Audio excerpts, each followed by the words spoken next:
5.1 देख लो, सभी को दिख रहा है। ये कह रहा है which of the following statements are true and which are false. ठीक है, पहले तो ये बताओ कि कौन से स्टेटमेंट्स ट्रू हैं, कौन से फॉल्स हैं। ठीक है, give reasons for your answers. ठीक है, तो आप जो भी कह रहे हो उसका आंसर आपको देना है। तो हमने पहले वाले क्वेश्चन को लिया ऐसे, और यहाँ पर क्वेश्चन 1 का 1 यहाँ पर पेस्ट कर दिया।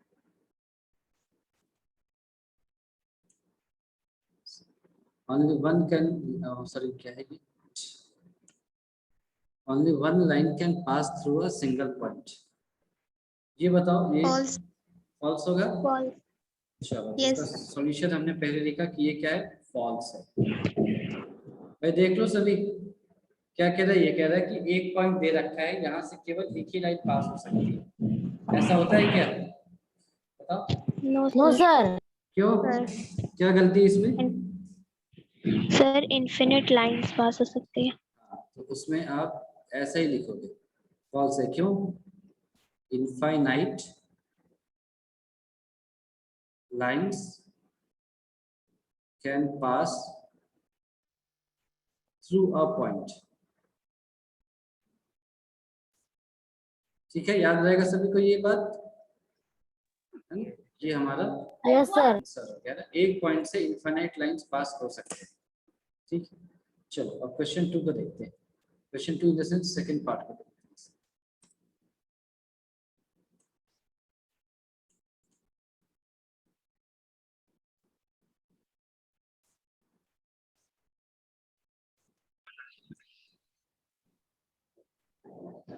दिख रहा है ये क्वेश्चन? Yes, sir. ये कहता है there are infinite number of lines which pass through two distinct points.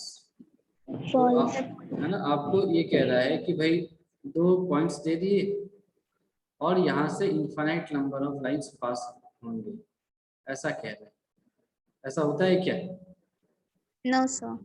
No, तो sir. इसको हमने, है ना, हमने इसको फॉल्स लिख लिया। क्यों? क्योंकि आपको ध्यान हो तो यूक्लिड के पोस्टुलेट के अंदर एक थ्योरम आया था, एक्सियम आया था, सॉरी, जिसमें हमने इसको प्रूव किया था कि only one line can pass through two distinct points. तो इसका रीजन लिख दिया यहाँ पर ऐसे, रीजन ओनली वन लाइन, या इसको हम यूनिक भी बोलते हैं कई बार, तो यूनिक भी लिख सकते हो आप। मैं लिख रहा हूँ only one line can pass through two given points.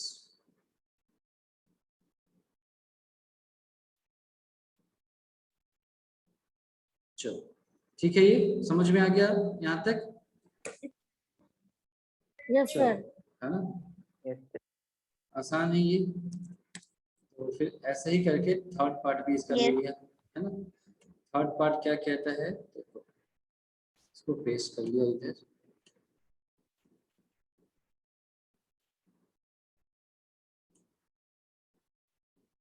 ये कह रहा है a terminated line can be produced indefinitely on both the sides. ऐसा कह रहा है कुछ। True. No, sir. नहीं, अंश तुम क्या कह रहे हो? देखो, यूक्लिड का पोस्टुलेट कहता है कि अगर आपके पास एक, देखो लाइन सेगमेंट का मतलब क्या है पहले तो ये समझो, है ना।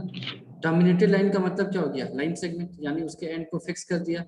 लेकिन जब हम उसको लाइन की तरह ट्रीट करेंगे तो लाइन का तो कोई एंड नहीं होता ना, तो उसको हम बहुत आराम से दोनों साइड में ऐसे एक्सटेंड कर सकते हैं, दोनों ही डायरेक्शन।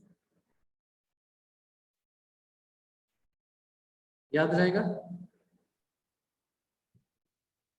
ठीक है, याद रहेगा ना सभी को? Yes. तो Yes, इसको sir. हमने क्या लिख दिया? ट्रू लिख दिया। इसका आंसर है true. Reason,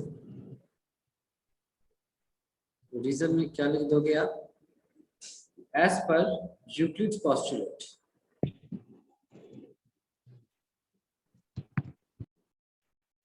as per Euclid's postulate,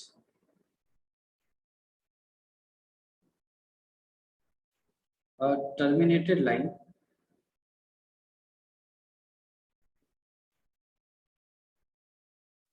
can be produced, जो ऊपर लिखा हुआ है उसी को लिख दिया, can be produced indefinitely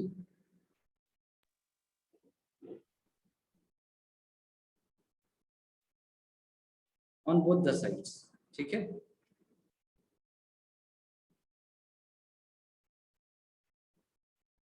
ये हो गया इसका कंप्लीट आंसर। ठीक है, यहाँ तक बताओ, समझ में आ रहा है ना? Yes sir. है ना? Yes sir. ठीक है, तो फिर इसका फोर्थ पार्ट भी ले लेते हैं।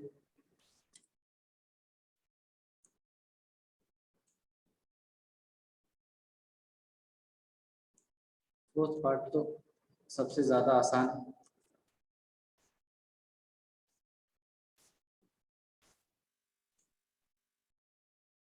देखो क्या कह रहा है, if two circles are equal then their radii are equal, ऐसा होगा क्या? Yes sir. ऐसा होगा, दो अगर सर्कल इक्वल है तो उनका रेडियाई भी इक्वल होगा। Yes sir. तो अगर ऐसा है तो आपने सबसे पहले क्या लिख दिया? ट्रू, ये ट्रू। अब इसका रीजन लिखा, क्यों ऐसा होगा, है ना? तो रीजन में लिखा है two circles are equal then their circumference and radius will coincide with each other. ठीक है, तो चलो पहले लिख लेते हैं फिर उसको ड्रॉ कर लेंगे। If two circles are equal then their circumference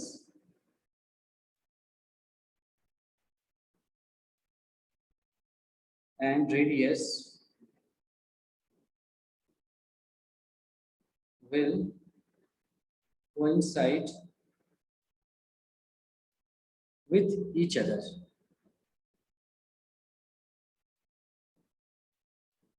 ठीक है, अगर दो सर्कल हम इक्वल कह रहे हैं, इसका मतलब है कि उनका सर्कमफेरेंस और उनका रेडियस कोइंसाइड करेगा।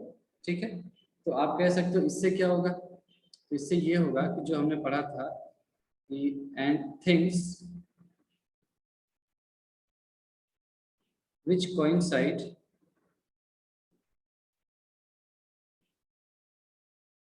with each other are equal to one another। each other are equal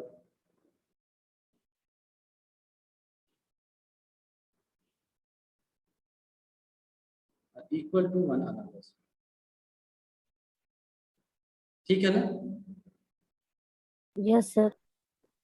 ठीक है, तो इसको हम ऐसे दिखा भी सकते हैं, मान लो कि चलो हमारे पास एक सर्कल है ऐसा, दूसरा सर्कल इसके बराबर होगा, इसका मतलब क्या है कि इसके ऊपर एग्जैक्टली इसका सर्कमफेरेंस और रेडियस जो है कोइंसाइड करेगा, तो दूसरा सर्कल भी ले लिया, ठीक इसके ऊपर ऐसे आ जाएगा ये, तो दोनों सर्कल क्या हो गए, कोइंसाइड कर गए।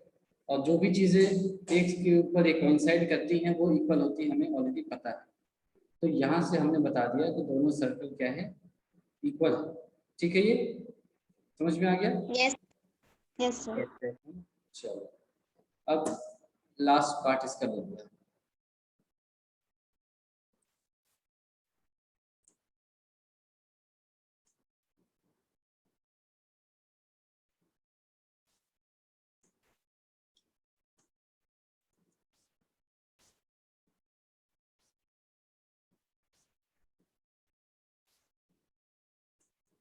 देखो क्या कह रहा है, in figure if AB is equal to PQ and PQ is equal to XY then AB is equal to XY, ये प्रूफ करने के लिए बोला जा रहा है। तो पहली चीज बताओ ये है क्या, ये होगा कि नहीं होगा, क्या लगता है? सर एक्सियम 1 से ट्रू है, एक्सियम 1 से ट्रू है। ठीक है, वेरी गुड, आपको याद है एक्सियम, तो बहुत अच्छी बात है, ट्रू है ना? AB is equal to PQ, तो PQ is equal to XY, तो जो दे रखा है हमने उसको लिख लिया। क्या दे रखा है भाई, AB is equal to दे रखा है PQ, आगे दे रखा है PQ is equal to XY, ये क्वेश्चन में दे रखा है। इसके आधार पर हमें बताना है कि A B is equal to X Y होगा क्या। ठीक है, तो हमने लिख लिया कि as per Euclid's first axiom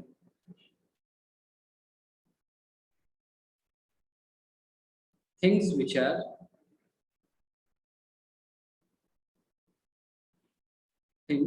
are equal to same thing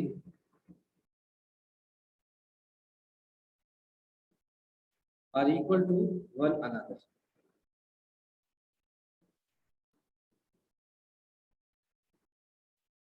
तो यहाँ पे कौन से थिंग्स हैं, ए बी और एक्स वाई आपके पास दो चीजें हैं, है ना, एक ए बी हो गया और एक क्या हो गया, एक्स वाई हो गया, and they both are equal to the same thing. तो सेम थिंग क्या है यहाँ पर, पी क्यू, है ना, ए बी भी पी क्यू के बराबर है और एक्स वाई भी पी क्यू के बराबर है। तो यहाँ से हमने क्या लिख दिया, therefore A B is equal to X Y. बताओ ये ठीक है।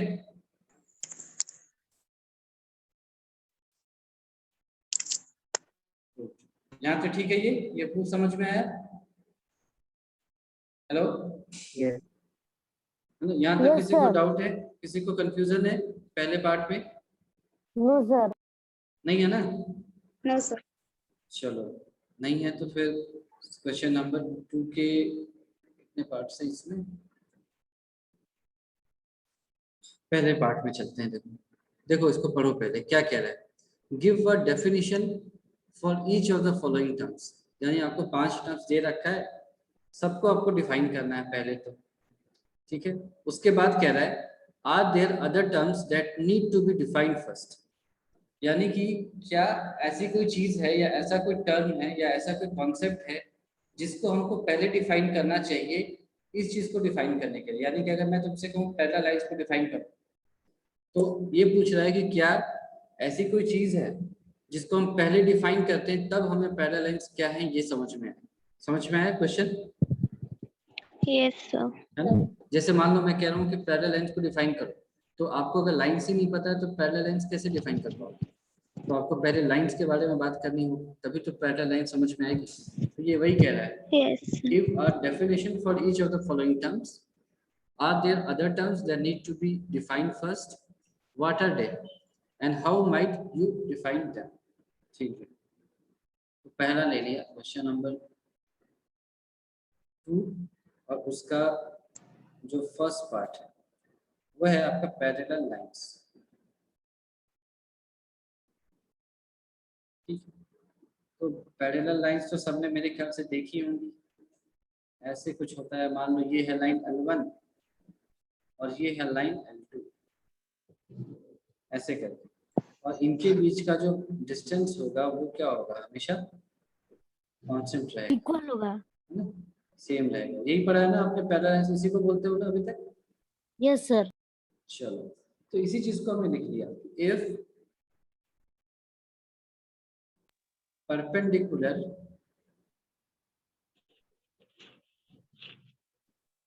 distance between the two lines is always constant.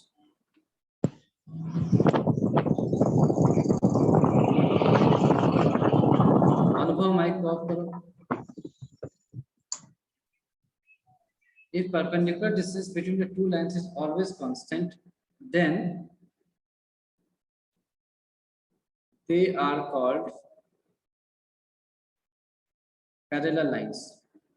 ठीक है, समझ में आया? Yes sir. तभी उनको पैरेलल लाइंस कहेंगे। अच्छा, अब लिख भी लिया कि क्या पहले डिफाइन होना चाहिए, तो यहाँ पर लिख लिया, to define parallel lines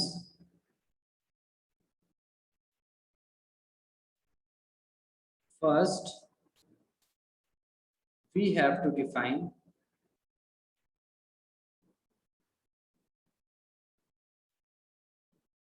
points and lines, है ना, पॉइंट्स एंड लाइंस। पहले आपको पॉइंट ही नहीं पता है तो लाइन कैसे बनाओगे, और फिर लाइन नहीं पता रहेगा तो पैरेलल लाइन कैसे बनाएंगे। तो सबसे पहले अभी क्या डिफाइन करना चाहिए, पॉइंट्स क्या होते हैं और उसके बाद लाइन क्या होती है, फिर हम दो लाइन बना करके पैरेलल लाइंस के बारे में और परपेंडिकुलर डिस्टेंस के बारे में बात कर सकते हैं। ठीक है, समझ में आया? Yes sir. चलो, तो सेकंड क्या है, परपेंडिकुलर लाइंस।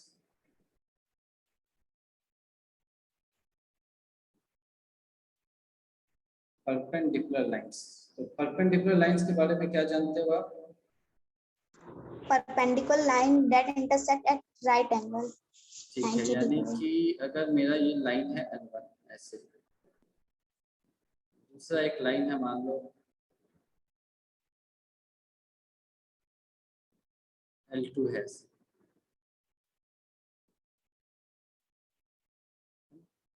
तो ये 90 डिग्री पर इंटरसेक्ट करेंगे, तो ऐसे लाइंस को हम क्या कहते हैं, परपेंडिकुलर लाइंस कहते हैं। तो यहाँ पे मैं लिख सकता हूँ कि L1 is perpendicular to L2 and L2 is perpendicular to L1, दोनों ही एक दूसरे के परपेंडिकुलर होंगे, है ना? Yes sir. तो इसी बात को यहाँ पर लिख लिया कि if two lines intersect each other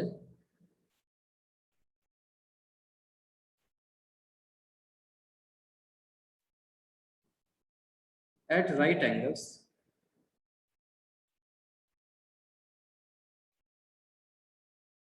then they are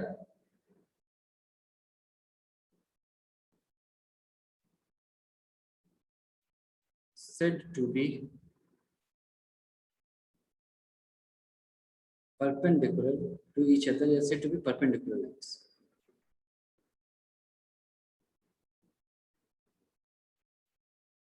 ठीक है, समझ में आ गई बात? Yes sir. तो अब फिर से वही आता है कि हमने परपेंडिकुलर लाइंस तो बना दिया, बता दिया, इसको डिफाइन करने से पहले कि कोई और भी चीज थी क्या जो हमको पता होनी चाहिए थी? राइट एंगल, ठीक है, और लाइंस। लाइंस, ठीक है, और एंगल भी, एंगल पता है तभी तो हम राइट एंगल के बारे में बात करेंगे, है ना? तो लिख लिया to define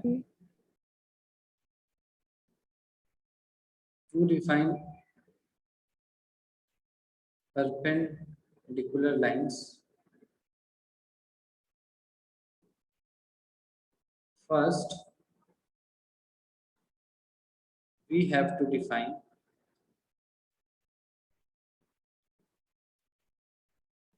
angles, right angle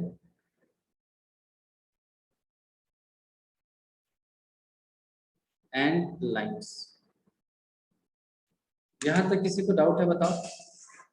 ये ठीक है? नहीं सर। अभी तक आपने जो किया समझ में आ गया आपको? यस सर, Yes, आगे sir. समझ। चलो, थर्ड क्या है, लाइन सेगमेंट।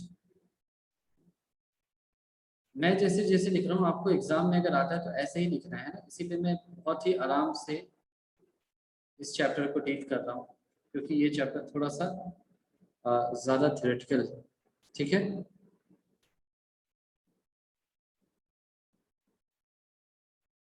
ये हो जाएगा आपका लाइन सेगमेंट। तो लाइन सेगमेंट का मतलब क्या होता है बताओ? Line that is bounded. ठीक है, जिसको टर्मिनेट कर दिया जाए, है ना? which has two endpoints. हाँ। तो इसका मतलब हम इसको ऐसे भी कह सकते हैं कि मैंने एक पॉइंट पकड़ा, वहां से लाइन ड्रॉ करना शुरू किया, दूसरे पॉइंट तक ड्रॉ किया। ठीक है, एक पॉइंट से दूसरे पॉइंट तक ड्रॉ किया, ऐसे लाइन को हम लाइन सेगमेंट बोलेंगे। तो वही लिख लिया, straight line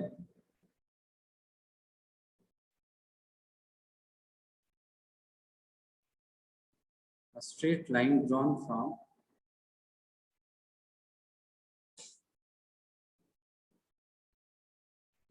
one point to another point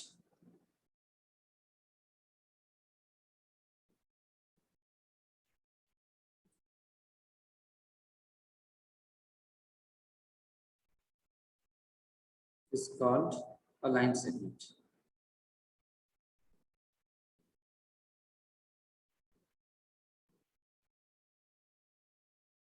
ठीक है भाई, समझ में आ गई बात? ठीक है, समझ में आ गई ना लाइन सेगमेंट क्या होता है? यस सर, तो ये बताओ लाइन समझ में आ सेगमेंट, गया। लाइन सेगमेंट को डिफाइन करने के लिए पहले हमको क्या पता होना चाहिए?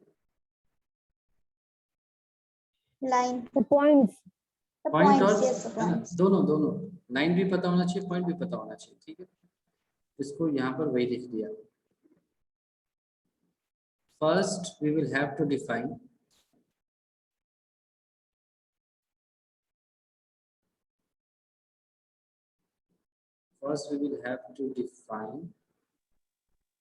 points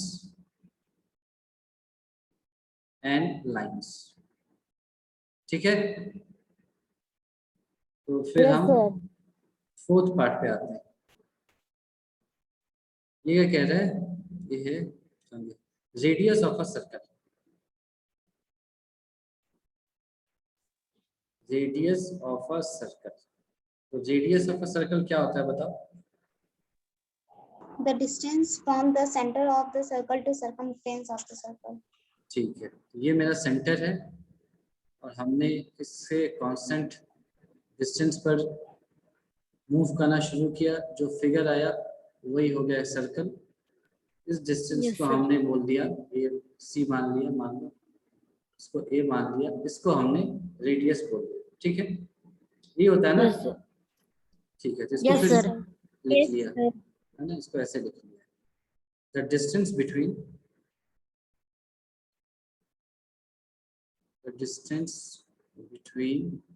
center and circumference of a circle is called radius of a circle। ठीक है, याद रहेगा? Yes sir. बिल्कुल याद रहेगा ना? Yes sir. अब बता दो इसके लिए हमें क्या पता होना चाहिए, क्या डिफाइन करना पड़ेगा? Center and circumference. The point or centre और रेडियस Center है ना? and circumference. ठीक है, तो रेडियस है ना, सेंटर एंड रेडियस काफी है, क्योंकि रेडियस आपको पता है तो जाहिर सी बात है रेडियस जहां टच कर रहा है उसी को हम सर्कमफेरेंस बोल रहे हैं। ठीक है, तो first we will have to sir लेकिन डिफाइन। रेडियस को तो डिफाइन कर चुके ना, कहाँ पे डिफाइन किया? अच्छा ये कह रही हो, ऊपर ठीक है। रेडियस होता है। अच्छा रेडियस ऑफ सर्कल, ठीक है, तो first we will have to define centre, फिर तो सर्कमफेरेंस ही लिख दिया है ना, एंड सर्कमफेरेंस। ठीक है, ठीक है, उनके बीच का डिस्टेंस ही रेडियस होगा। ठीक है, समझ में आ गया ये? Yes sir. चलो, sir. तो इसका जो लास्ट पार्ट है उसको देख लेते हैं, वो क्या है? स्क्वायर। स्क्वायर, ये क्या होता है बताओ? an enclosed figure bounded by 4 line segments. 4 line segment, तो इतना ही स्क्वायर होता है या और भी कुछ होता है इसके आगे? sir, four An equal line enclosed segments. figure. 4 equal line segment and right angles. ठीक है, सारी चीजें होंगी। Yes, sir. क्लोज फिगर होगा जिसमें आपको 4 इक्वल लाइन सेगमेंट होंगे और चारों एक दूसरे को 90 डिग्री पर इंटरसेक्ट करेंगे ऐसे। ठीक है, तब जाकर के ये आपका एक Yes, स्क्वायर sir. कहलाएगा। All the सारी sides भी equal होने चाहिए। हाँ, सारे साइड्स इक्वल हो जाएंगे और आपका ये 90 डिग्री पर इंटरसेक्ट करना चाहिए। Yes sir. ऐसे और ऐसे, तो इसी को लिख लिया फिर। A quadrilateral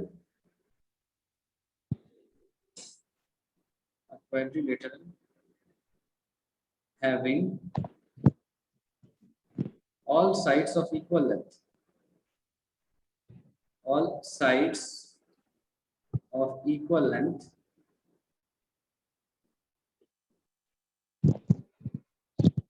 and all internal angles are 90 degree. equal to 90 degree.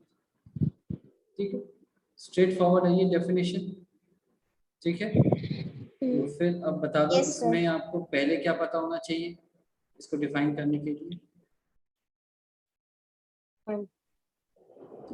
क्या क्या? Equal.